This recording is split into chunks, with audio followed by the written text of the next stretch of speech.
Hi guys. It is, what day is today even? Wednesday? No. Tuesday?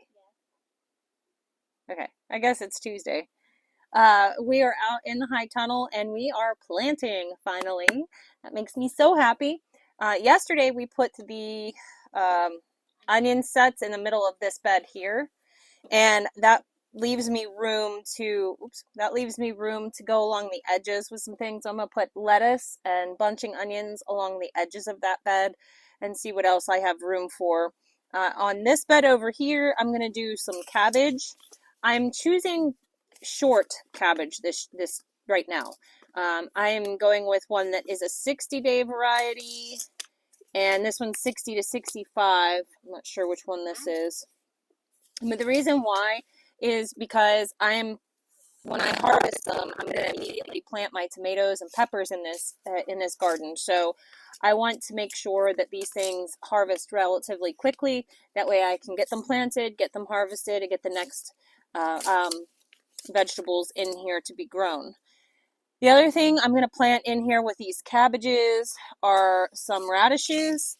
These will be ready in like 20 to 30 days, so that'll be relatively quick. I'm not a lover of radishes in salads, but I do love to roast them in olive oil in a cast iron skillet. It makes them so much tastier, in my opinion. It takes that Dirt.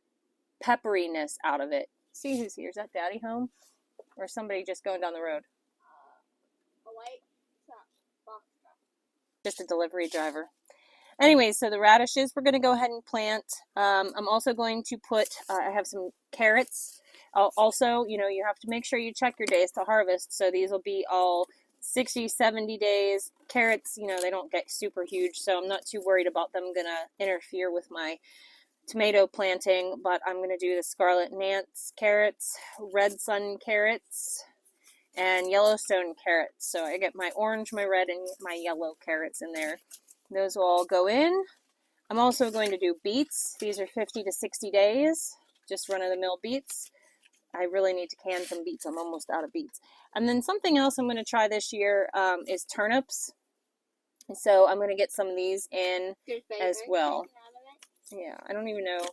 I had a little mouse get in with my seeds, so I don't know how many turnip plants I'm actually even going to have, but a couple anyways. So we're going to get those things planted in here, and I will show you how we do that.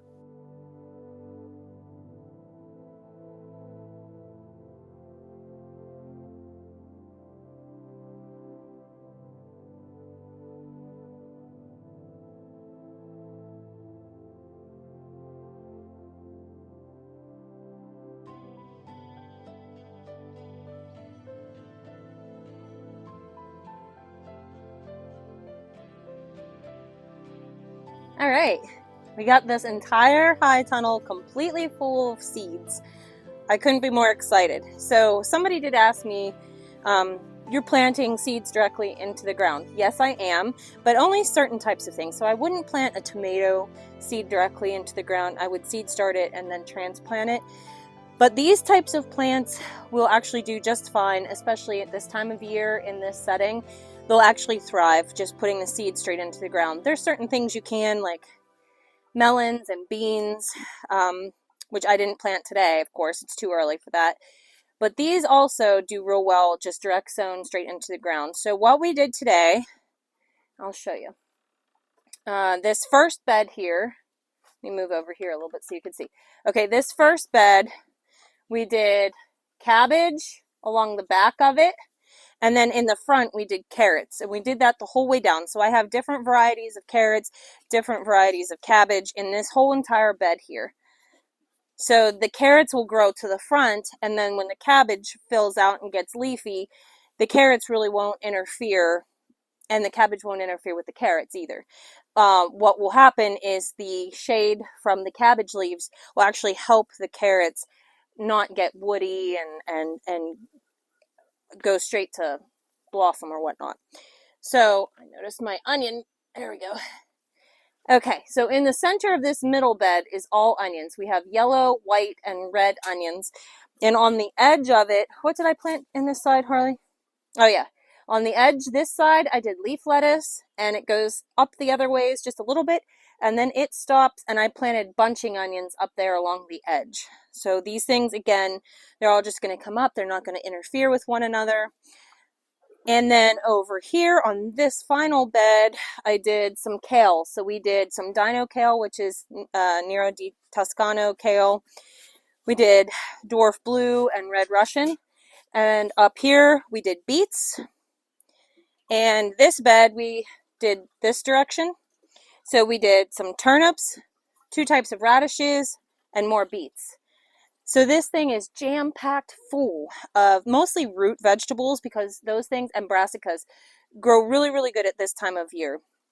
So next, hopefully when I get this other greenhouse put out the back, then we'll plant some other things. I think it's getting a little too far along to plant the broccoli in that, because by the time I would get that up and built, it's just about going to be time to start planting tomatoes and peppers and things like that. So I planted things in here that I know I'll be harvesting at about the time that I need to put the tomatoes and peppers in here. And then the onions should be done as well. Because we started those from bulb, from onion sets. We didn't start those from seed. And yeah, our onions, I mean, I just put them in the ground. They're already looking happy. Yeah, this garden should thrive and take off. So the thing is, the neat thing with these types of vegetables, especially your radishes, your beets, your carrots, you can succession sow them. And that's what I'm planning to do in some areas here. As soon as they start to germinate, I will come in and I will start sowing another row in between. Radishes take 20, maybe 30 days to grow completely once they've germinated. So if you just keep sowing them in between, you're going to have a continuous source of vegetables. So that's what we're planning on doing here, and I will bring you guys along. Get used to, don't get used to seeing this be barren, because it's not going to be like this for long. It's going to just be full of life before you know it. Otherwise, we got out here in the back, and before it rained, I threw a gutter on here real quick. Wasn't sure how it was going to do, but this was completely full from just like an hour's worth of rain. Not even. And this gutter wasn't done real well, like it where I pieced it together here in the middle. I put another barrel under that, so that should fill up, and there's a barrel on that end. What I'm planning on doing is capping these gutters at the ends, and then I want to have Caleb dig out an area right here in this bank, and that's where I'll put my 55-gallon drums. So I'll have the downspout from the gutter run into the drums. I'll put a hose bib at the bottom, and I'll let gravity feed my hose. That way we can water the plants. I do have an irrigation system. If I can get a pump into those barrels, that would be even better. Then I could put it on a timer, and then it would just water itself. So these are all things that I will do eventually to maximize productivity. But for right now, this is great. We just watered our whole entire high tunnel with the water that we collected from an hour's worth of rain. And these had fallen over, so these 2 didn't even fill up. That was just one. So yeah, it's going to work out really, really good, guys. You put a little bit of effort in, and you soon reap the rewards of it. That is for sure. I will bring you guys down, and we'll show you that new lammy, the one that we saved, so that you can see it. So we'll do that right now. There she is, guys. This is the one that was hypothermic right here. There's the 2 boys. Where's your sister at? Look how good she's doing. She's running around with everybody, doing just fine. Oh, that's a good place to catch her over there, Harley. Oh, there's the sister. She's right here. I don't know if you can see her or not. Look at these guys. Well, hello. Goodbye. Yep, there's our lammies. And I was incorrect the other day.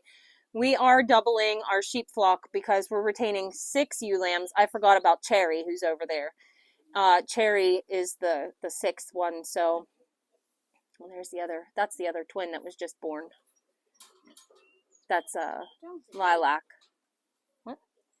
Oh, that gate's always been like that. It looked different at one point, and it's broken. So that's the sheep flock, guys. Everybody's doing really, really good. Okay. Come to the Jamboree Jackpot with me. This one is Like pirate. this one is the one that was up at the house that was hypothermic, and she's just doing so good. Am I your second mom? Oh, that's a nice girl. What a sweetie she is. Harley's over here working with Lily because she would like to show Lily at some point. I'm gonna make her love me if it's the last thing I do. You haven't seen these guys in a while. They're out running amok, living their best piglet lives before we wean them and castrate the males, and then they'll be off to their new home. Aren't you?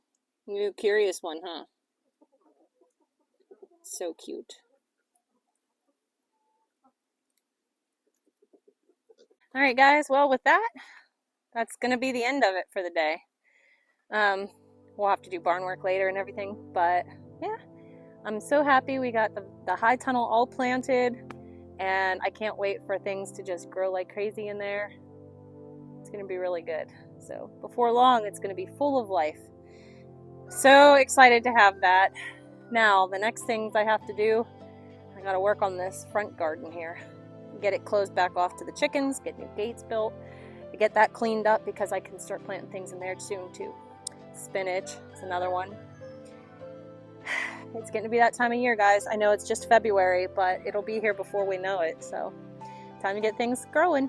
All right, guys, that's going to do it for today. I hope you have a great day. We'll see you in the next one. Bye.